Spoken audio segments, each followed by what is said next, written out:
Hello friends, welcome to Investing for Wealth. आज हम discuss करेंगे रिलायंस इंडस्ट्रीज को। ये स्टॉक स्पेसिफिकली मैंने इसलिए पिक किया है बिकॉज ये स्टॉक इस टाइम पे नीचे आया हुआ है अपने ऑल टाइम हाई लेवल से। और पिछले कुछ टाइम से इस स्टॉक में थोड़ी वीकनेस है और वो वीकनेस प्राइमरीली थी बिकॉज इसका जो लास्ट क्वार्टर का रिजल्ट था बहुत अच्छा नहीं था। और एक्चुअली में लगभग 4 साढ़े 4 हज़ार करोड़ का प्रॉफिट में डिक्लाइन था, जिस वजह से ये स्टॉक अक्टूबर में नीचे आना चालू हुआ था और अभी भी कंटिन्यूअसली नीचे ही ट्रेड कर रहा है। इसके करंट लेवल्स, स्पेशली आज का लेवल था 1957 का, और ऑल टाइम हाई जो कि 2370 के आसपास है, वहां से ये स्टॉक अभी काफी नीचे है। हाउएवर इस वीडियो में हम एक्सप्लोर करेंगे कि क्या ये लेवल्स सही टाइम है बाय करने के स्टॉक को या फिर नहीं, एंड अगर नहीं तो हमें स्टॉक में अभी क्या करना चाहिए। और उसके अलावा हम लोग दो इम्पॉर्टेंट न्यूज़ आइटम्स भी डिस्कस करेंगे अबाउट दिस स्टॉक, जिस वजह से यहाँ पर एक पोटेंशियल अपमूव का जो चांस है वो काफ़ी स्ट्रांग हो गया है मुझे लगता है। सो ये सब चीज़ें हम इस वीडियो में बात करेंगे। तो मैं शुरू करता हूँ और शुरू करूँगा मैं यहाँ स्क्रीनर के इस पेज से, जहाँ पे यू कैन सी कि स्टॉक का फंडामेंटल्स किस तरीके का दिखता है। बहुत ज़्यादा फंडामेंटल्स के बारे में मैं बात करूँगा नहीं, क्योंकि आपको पता ही है कि लास्ट ईयर पैंडेमिक में जिस तरीके का स्टॉक के अंदर इन्वेस्टमेंट आया था, पैसा आया था, और जिस तरीके से स्टॉक ने परफॉर्म किया था, ये स्टॉक ऑलमोस्ट 867 के लेवल से 2369 चला गया था, which is almost 3 times. I would से ट्रेमेंडस ग्रोथ है ये इस स्टॉक के प्राइस में, जो कि लास्ट ईयर हमने देखा। और पिछले 5 साल का इसका रिटर्न भी 30% का है, which I would say is good. However पिछले 5 साल में अगर आप इस स्टॉक को ढंग से देखेंगे, इसके टेक्निकल्स को, इसके चार्ट को, इसके प्राइसेस को देखेंगे, तो यूल फाइंड आउट कि इस स्टॉक ने इन दोज 5 ईयर्स बहुत बारी ऐसा अपॉर्चुनिटी दिया जहां पे कि ये स्टॉक 3 गुना 4 गुना हो गया। एंड ऑफ कोर्स इसके अलावा यहाँ पर कुछ इंपॉर्टेंट एस्पेक्ट्स हैं स्टॉक में जिनके बारे में मैं बात करना चाहता हूँ फंडामेंटल तरीके से। So let me just quickly go to those specific pointers and discuss those. So सबसे पहले यहाँ पे क्वार्टरली रिजल्ट्स में मैं दिखा देता हूँ कि आप अगर इस स्टॉक का जो आप सेल्स रेवेन्यू है देखेंगे, तो ये जून के क्वार्टर से तो काफ़ी स्ट्रांग आया था सितंबर में, बट लास्ट ईयर के सितंबर के रिजल्ट से काफ़ी कम था। और ये प्राइमरली ड्रिवन था, जो पूरा पैंडेमिक का सिचुएशन चल रहा था उस वजह से ऑयल की डिमांड बहुत कम थी और इस वजह से ये स्टॉक में रेवेन्यू कम था। हाउएवर अगर आप क्वार्टर ऑन क्वार्टर देखेंगे, तो जून वर्सेस सितंबर में यहाँ पे जो प्रॉफिट्स हैं वो 13,000 से 9,500 के आसपास आए थे। और इस वजह से ये स्टॉक अक्टूबर में नीचे आना चालू हो गया था। और इसके अलावा जो एक इम्पॉर्टेंट एस्पेक्ट है वो है बैलेंस शीट में बोरोइंग्स का। और बोरोइंग्स अगर आप देखेंगे तो विल फाइंड आउट कि 3,55,000 करोड़ के कर्जे से ये स्टॉक में जो बोरिंग है रिड्यूस हुआ और 2,55,000 करोड़ पे आ गया सितंबर 2020 में। सो ये क्वार्टर ऑन क्वार्टर ये बहुत ही शानदार है, जो 1 लाख करोड़ का इनका बोरोइंग कम हुआ है। और इस वजह से इसका जो डेट टू इक्विटी रेशो भी है आज की डेट में वो 0.8 से 0.42 पे आ गया है। और ये जो इतना सारा इनके पास रिजर्व पड़ा हुआ है, इस पैसे को जिस तरीके से ये आगे आने वाले टाइम में यूज़ करने वाले हैं, अपने प्रोडक्ट पोर्टफोलियो को एक्सपैंड करने वाले हैं और अपनी ग्रोथ में इन्वेस्ट करने वाले हैं, आई थिंक ये स्टॉक आने वाले टाइम में बहुत अच्छा ग्रोथ दिखाएगा। और स्पेशली इसका जो रिटेल का बिजनेस है और जियो प्लेटफॉर्म्स का जो बिजनेस है वो आई थिंक बहुत ही ज़्यादा अच्छे से आने वाले टाइम में ग्रो करने वाला है, एंड ये स्टॉक हमें मल्टी बैगर रिटर्न्स अभी के लेवल से भी दे सकता है। अगर मैं आगे मूव करूं तो मैं बात करूंगा रेशोज़ की, और रेशोज़ में स्पेसिफिकली आरओसीई की। और आरओसीई की अगर मैं बात करूं तो पिछले 10-11 साल में इसने कंसिस्टेंटली 10 से 11% का हमें रिटर्न दिया है। और ये जो रिटर्न परसेंटेज है ये हमें बताता है कि इस कंपनी ने स्पेशली जिस तरीके के बिजनेस में ऑपरेट करती है उसमें रहते हुए कितना कंसिस्टेंटली परफॉर्म किया है और कितना कंसिस्टेंटली इसने एक ग्रोथ दिखाई है over the period of last 10-11 years. इसके अलावा अगर मैं शेयर होल्डिंग पैटर्न में बात करूं तो यहाँ पे दो इंपॉर्टेंट चीज़ें हैं जो मैं टच करना चाहता हूँ, विच इज़ प्रोमोटर का होल्डिंग, जो कि पिछले 3 साल में 47% के आसपास से 50% हो गया है। और पब्लिक का जो होल्डिंग है वो 16% 17% से ऑलमोस्ट 11% आज की डेट में हो गया है। एंड ये दोनों ही साइंस, जहाँ पे कि प्रोमोटर का होल्डिंग बढ़ रहा है और पब्लिक का होल्डिंग डिक्रीज हो रहा है एक पर्टिकुलर काउंटर के अंदर, ये साइंस बहुत ही पॉजिटिव होते हैं स्टॉक के प्राइस को लेकर, स्टॉक के ग्रोथ को लेकर और स्टॉक के फंडामेंटल्स को लेकर। सो आई थिंक ये जो मैंने कुछ की पैरामीटर्स टच करे हैं अभी तक फंडामेंटल्स में, I believe these parameters were important, and in parameters के चलते और इन पर्टिकुलर एस्पेक्ट्स के चलते आई थिंक ये स्टॉक फंडामेंटली तो काफ़ी साउंड मेरे को इस टाइम पे लगता है।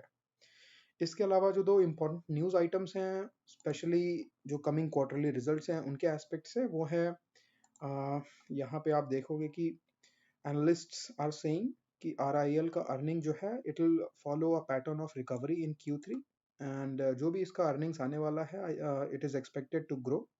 जिस तरीके के नंबर्स एनालिस्ट्स बता रहे हैं, आई थिंक वो है almost 26% earnings growth quarter on quarter and 4% year on year. And इतने बड़े काउंटर में, इतने बड़े स्टॉक में जहाँ पे कि मार्केट कैप, प्रॉफिट्स, रेवेन्यूज इतने बड़े हैं, वहाँ पर इस तरीके के नंबर्स शो करना I think is decent enough. And in coming time I think जो ये रिजल्ट्स आने हैं बहुत पॉजिटिव हैं, एंड आई बिलीव कि ये आपको स्टॉक प्राइस में भी जो एस्टिमेट है ये रिफ्लेक्ट करता हुआ दिखेगा आने वाले टाइम में। इसके अलावा एक दूसरा न्यूज़ है रिलायंस के रिटेल ऑपरेशंस को लेकर, स्पेशली जियो मार्ट।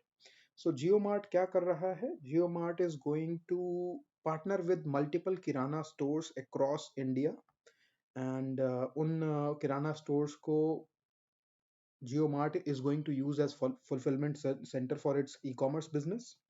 एंड इन्होंने लगभग 56,000 किराना स्टोर से across 30 cities in India partnership करी है in order to start their Jio mart pilot project.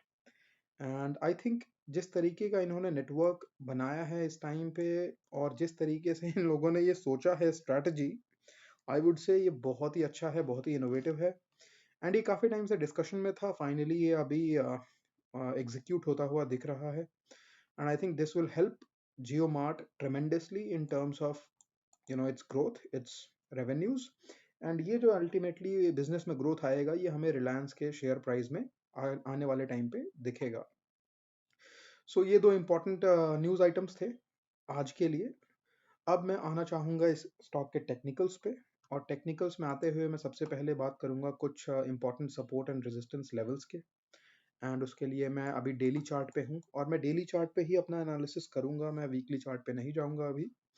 And अगर हम इस डेली चार्ट का बात करें तो यहाँ पे हमें जो इमीडिएट सपोर्ट लेवल्स दिखते हैं, ये मेरे को दिखता है 1900 का लेवल। और ये 1900 का लेवल इनफैक्ट कल स्टॉक ने तोड़ा भी था थोड़ा सा, ये 1895-96 के आसपास आया था। और इस पर्टिकुलर लेवल को ये स्टॉक काफ़ी बार पीछे टच भी कर चुका है। इनफैक्ट ये 3 बार आप देखोगे, और ये चौथा पॉइंट है यहाँ पे जब ये इस लेवल को टच कर चुका है। तो I think this this particular level of this stock is very very strong support in the short term. और अगर हम थोड़ा लॉन्ग टर्म का बात करेंगे तो लॉन्ग टर्म में तो इसका काफ़ी नीचे मेरे को दिखता है सपोर्ट का zone, but I don't think वहाँ पर ये stock in any near future आएगा। ये स्टॉक ज़्यादा से ज़्यादा जो जाएगा यहीं तक जाएगा, एट मैक्स आई थिंक 1830 1840। उससे ज़्यादा ये स्टॉक मेरे को बिल्कुल भी नीचे आता हुआ नहीं दिखता है। आई थिंक ये तो मतलब मैं तो इस पर्टिकुलर लेवल का काफ़ी टाइम से वेट ही कर रहा था, और मेरे को नहीं मिल रहा था ये लेवल। और अल्टीमेटली मैंने फिर जो इसमें बाइंग करी थी ऑलमोस्ट 1910 1920 के लेवल पे बाइंग करी थी पीछे। और इसी वजह से मैं रेकमेंड भी कर रहा हूँ कि अगर इस टाइम पे अगर आप इसमें थोड़ा बहुत पोजीशन बनाना चाहते हैं, इसमें स्टॉक में इन्वेस्ट करना चाहते हैं, या फिर अपनी एग्जिस्टिंग होल्डिंग में ऐड करना चाहते हैं, तो I think this is a very good time to do it. And अगर मैं अप मूव्स की बात करूँ तो अप मूव यहाँ पे मेरे को एटलीस्ट 20% का तो दिखता ही है। सो ये जो अगर अभी का जो प्राइस मेरे को दिख रहा है 1955 का, यहाँ से भी आप बाय करेंगे तो ये जो ऑल टाइम हाई का लेवल है जो कि ऑलमोस्ट 2368 रुपये का है, यहाँ तक ऑलमोस्ट 20% का अप मूव है। और ये अप मूव आपको इस साल तो पक्का पक्का दिखेगा ही। इनफैक्ट मैं तो कहता हूँ इससे भी ज़्यादा आपको ये अप मूव दिखेगा। वो कैसे दिखेगा उसके बारे में मैं बस थोड़ी देर में बताता हूँ। So let me go to March levels. March levels में ये स्टॉक आपको दिखता है लगभग 880 के लेवल्स पे। और 880 का ये जो लेवल है जब इसने बनाया था, उसके बाद जब इसमें रिकवरी आई थी, तो ये पूरा एक हेड एंड शोल्डर टाइप का पैटर्न यहाँ पे कंप्लीट हुआ था। और इस पैटर्न के बारे में मैं अगर आपको थोड़ा सा एनालाइज करके बताऊं तो यू विल फाइंड आउट कि जो इस पैटर्न में जो ये रिटर्न आपको दिख रहा है लगभग 80% का रिटर्न है। और ये जो 80% का रिटर्न है, जब इसने अपने इस शोल्डर को ब्रेक किया था, तो ये वापस उतने ही रिटर्न पे उतना ही प्राइस मूव इसने दिखाया था और ऑलमोस्ट 45% का रिटर्न इसने स्टॉक ने दिया था। और उसके बाद ये स्टॉक अपने अक्टूबर में ये वापस थोड़ा सा इसने रिकवरी किया, 2200-2300 तक गया था ये, जब ये नीचे आना चालू हुआ था वहां से। बट ये अल्टीमेटली वहां अपने ऑल टाइम हाई तक जा नहीं पाया और रिजल्ट्स भी अच्छे नहीं आए, जिस वजह से ये स्टॉक डिक्लाइन में आ गया और अभी नीचे के लेवल्स पे ही कंसोलिडेट कर रहा है। और अभी भी आप देखोगे तो इस स्टॉक के अंदर आपको एक टाइप का हेड एंड शोल्डर पैटर्न दिखता है। और अगर मैं उसको थोड़ा ड्रॉ करके दिखाऊं तो आपको ये कुछ इस तरीके का दिखता है। परफेक्ट नहीं है, but I think decent enough है। और जब भी इस शोल्डर को ये ब्रेक करेगा, इस अपने लाइन को ब्रेक करेगा, उसके बाद ये स्टॉक काफी अच्छा अप मूव दिखा सकता है। और वो अप मूव कितना हो सकता है, let us just try to explore it a bit. So हम वो लेवल्स बनाएंगे यहाँ से। तो यहाँ पे आपको ये लेवल दिखता है ऑलमोस्ट 28% का गेन यहाँ पे। बट अगर आप इसको मूव करेंगे ऊपर, यहाँ पर हेड एंड शोल्डर के इस पैटर्न के बाउंड्री पे, तो ये स्टॉक आपको ऑलमोस्ट 2800 के लेवल्स पे यहाँ पे दिखता है। और 2800 का ये जो लेवल है, ये लेवल आपको ब्रेकआउट के बाद दिखता है। बट अगर आप अभी बाइंग करेंगे तो you'll फाइंड आउट कि ये जो रिटर्न है ऑलमोस्ट 45% का रिटर्न है, इनफैक्ट थोड़ा सा ज़्यादा ही है। और इसी वजह से मुझे लगता है कि ये स्टॉक इस टाइम पे इन्वेस्टमेंट के लिए काफ़ी अच्छा है। और ये जो आपको 2800 के लेवल्स यहाँ पे समझ आ रहे हैं स्टॉक एनालिसिस को करते हुए देख के, आई थिंक ये लेवल्स इसी साल इस स्टॉक में दिख सकते हैं। अगर मैं इंडिकेटर्स की बात करूंगा तो इंडिकेटर्स यहाँ पे बहुत ज़्यादा कुछ स्ट्रॉन्ग इंडिकेशन दे नहीं रहे हैं। So I don't want to get into depths of it, but still मैं आपको ईएमएज और आरएसआई वगैरह दिखाता हूँ। सो यहाँ पे जो ईएमएज हैं, ईएमएज आप देखोगे कि 200 डीएमए के अपने ये पास अभी आया था कल, और अभी भी उसके पास ही है, ज़्यादा दूर नहीं गया है। तो यहाँ पे इसका स्ट्रॉन्ग सपोर्ट बनता है 200 लेवल्स, 200 डीएमए लेवल्स पे, विच इज़ अराउंड 1880। एंड उसके अलावा अभी ये स्टॉक अपने 50 एंड 100 डीएमए से नीचे ट्रेड कर रहा है। और आने वाले टाइम में आई थिंक ये ऊपर जाएगा। So I think this particular level here which is around 1950 to 19 1900 to 1950, I think these are excellent levels to buy this stock. And इसके अलावा अगर आरएसआई वगैरह हम देखेंगे तो वो बहुत स्ट्रांग नहीं दिखते हैं अपने को। आरएसआई तो इनफैक्ट 48 के आसपास दिखता है, which is not very bullish. But I don't think कि यहाँ पे आप यू नो इमीडिएट रिटर्न्स के लिए इस स्टॉक को परचेज करोगे। अगर इस पूरे साल का पर्सपेक्टिव आप रखते हो और इस पूरे साल का होराइजन रखते हो अपने इन्वेस्टमेंट का, तो आई थिंक जो हमने अभी 45% के रिटर्न्स देखे थे over a period of 1 year, I think those are excellent returns, considering कि ये किस तरीके का काउंटर है। इसका नाम रिलायंस है, ये इंडिया की सबसे बड़ी कंपनी है। तो आई थिंक ये 45% का रिटर्न जो यहाँ पे दिखता है हमें, I think it's very safe and very good. And अगर आप चाहें तो स्टॉक में इस लेवल्स पे इन्वेस्ट कर सकते हैं। और अगर आपको इस स्टॉक को लेकर कुछ क्वेश्चंस हैं, कुछ क्वेरीज हैं, तो you can write them down in the comment section, I will try to answer. So this was it from my side. If you have anything else that you want to ask, please ask in comments. And bye bye for now. Thank you.